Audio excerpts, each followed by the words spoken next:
The island castaway is a very old and very popular trope.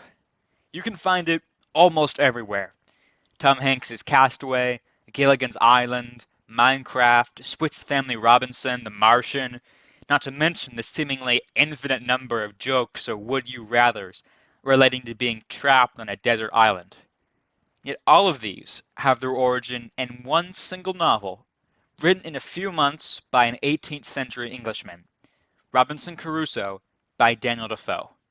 The novel became tremendously popular, a runaway success in its own time, enough to create an entire genre of castaway books and media and many, many imitators. You can be sure, if there was copyright in the 18th century, Defoe would be making bank and would have a lot of lawsuits to deal with. By the end of the 19th century, no other book had more spin-offs, editions, and translations, with editions in Inuit, Maltese, and Coptic, itself a descendant of ancient Egyptian. But Crusoe itself likely took inspiration from a real-life story, one even stranger than the book. In October of 1704, 28-year-old Alexander Selkirk, not his real name by the way, was floating off the coast of Chile in a leaky, worm-eaten, and batter-scarred British ship called the Cinque Ports. Selkirk was a privateer, or a legal pirate. Employed by the British Crown, the ship and its crew bore letters of marque allowing them to attack Britain's foreign enemies, and in return, keep some of the spoils. That year, the whole privateering thing hadn't been going so well. The Cinque Ports and its sister ship, the St. George, had soaked up a lot of damage, battling heavily armed French and Spanish ships, but had failed to capture substantial spoils. People weren't happy. The captain of Selkirk's ship decided to just strike out on his own. And by the time the Cinque Ports arrived at the uninhabited Juan Fernandez archipelago near Antarctica to stock up on fresh water and supplies, the ship was basically falling apart. There were cockroaches and weevils, men crammed everywhere, and the ship was so leaky that when sailing, a few men were always needed below decks to pump water out of the ship. Selkirk wasn't a big fan of dying at sea, so out of self-preservation, he refused to go any farther, and said that if the ship wasn't repaired then and there, the captain should leave him on the island. The captain obliged, and Selkirk immediately regretted his decision as the Cinque Ports and its crew left him on the island of Mas Atiera with only a few possessions. This wasn't the first time Selkirk acted like a hothead. He had quite a reputation back home in Largo, Scotland, where he was known as Alexander Selcraig. The only information about his life at home comes from the minutes of his church, the Largo Kirk. Alex evidently wasn't the best behaved congregant.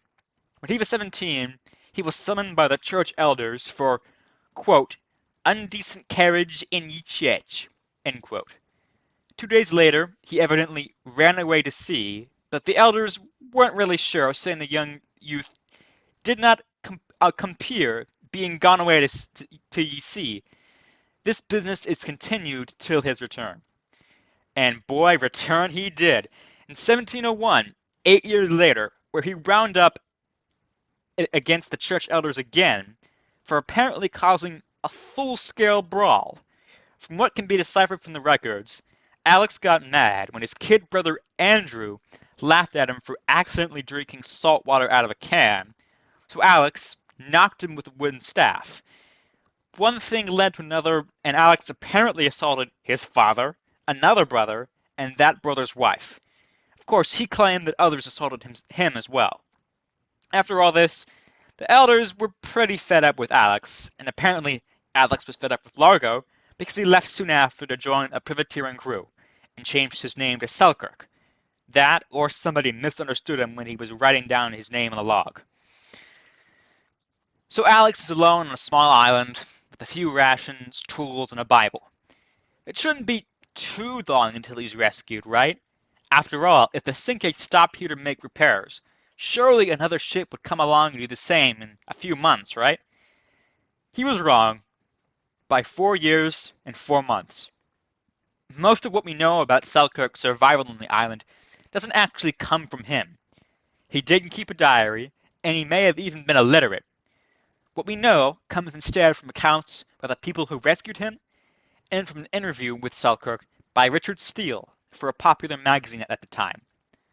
One thing was for sure, he wasn't living in the Bahamas. The wailing of massive elephant seals kept them up at night. Regular gales snapped trees and nearly blew his supplies away, and legions of rats, stowaways on European ships that had stopped there before, bit his feet and tore his clothing when he slept. Thankfully, finding food wasn't a problem. He dined on crayfish, goats, fish, and seals, but he had to be careful when lighting his fires. He didn't want to attract the attention of the Spanish, who were known to torture and enslave their captives. Years went by, and Alex adapted to island life. He trained feral cats to hunt the rats, fashioned makeshift homes out of trees and leaves.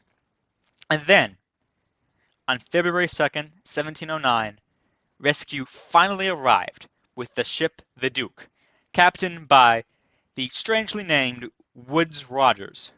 The ship's landing party had a strange sight that day. Alex was only partially clothed, and then only using goatskins, with a very long beard. Something about isolation must have really changed the way he talked, because the crew, all English speakers, could barely understand him. If that wasn't enough, fate was even stranger that day. Aboard the ship, Alex met up with the old captain of the St. George, the sister ship of the Cinque Ports, who was serving as the navigator. As it turned out, Alex made the right decision in his Castaway life all those years ago. The Cinque Ports sank off the coast of Peru soon after leaving him in 1704.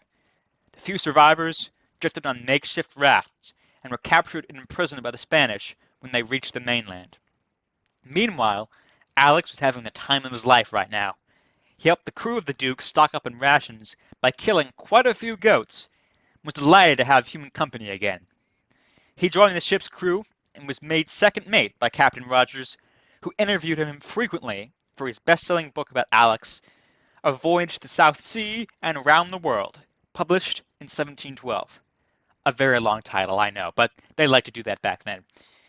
As for Alex, he stayed on with the Duke's privateering crew for another 2 successful years, returning to Britain in 1711 after an 8-year absence, carrying him with him an 800-pound share of the Duke's plunder. In London, he was quite the celebrity. He was interviewed by several prominent magazines, which only increased his fame, which he used to get food and drink for free at pubs, in exchange for telling diners his story. After a while, he returned to Largo, where he stayed mostly to himself. Meanwhile, as talk of Alex spread, Daniel Defoe, then a popular author, picked up the story and met with Captain Rogers, later publishing his runaway success, Robinson Crusoe, inspired in part by Alex's story. Whether Alex was the principal inspiration for the book is debated by scholars, but he was definitely an influence. As for Alex himself, he ended up joining the Royal Navy in 1720, serving on an anti-piracy mission off the coast of West Africa. Ironic for a man who spent much of his life pirating others to be on an anti-piracy mission. But it would be his last voyage. Yellow fever infected and killed much of the crew. The ship's log often recorded 3 to 4 deaths a day. On December 13th, 1721, at age 45, Alex died of yellow fever. Like most other sailors at that time, his body was thrown into the sea. It's amazing that such a large genre of books, movies, shows, video games, and more all trace their ancestry to the tale of one man's life. But that's the power of history.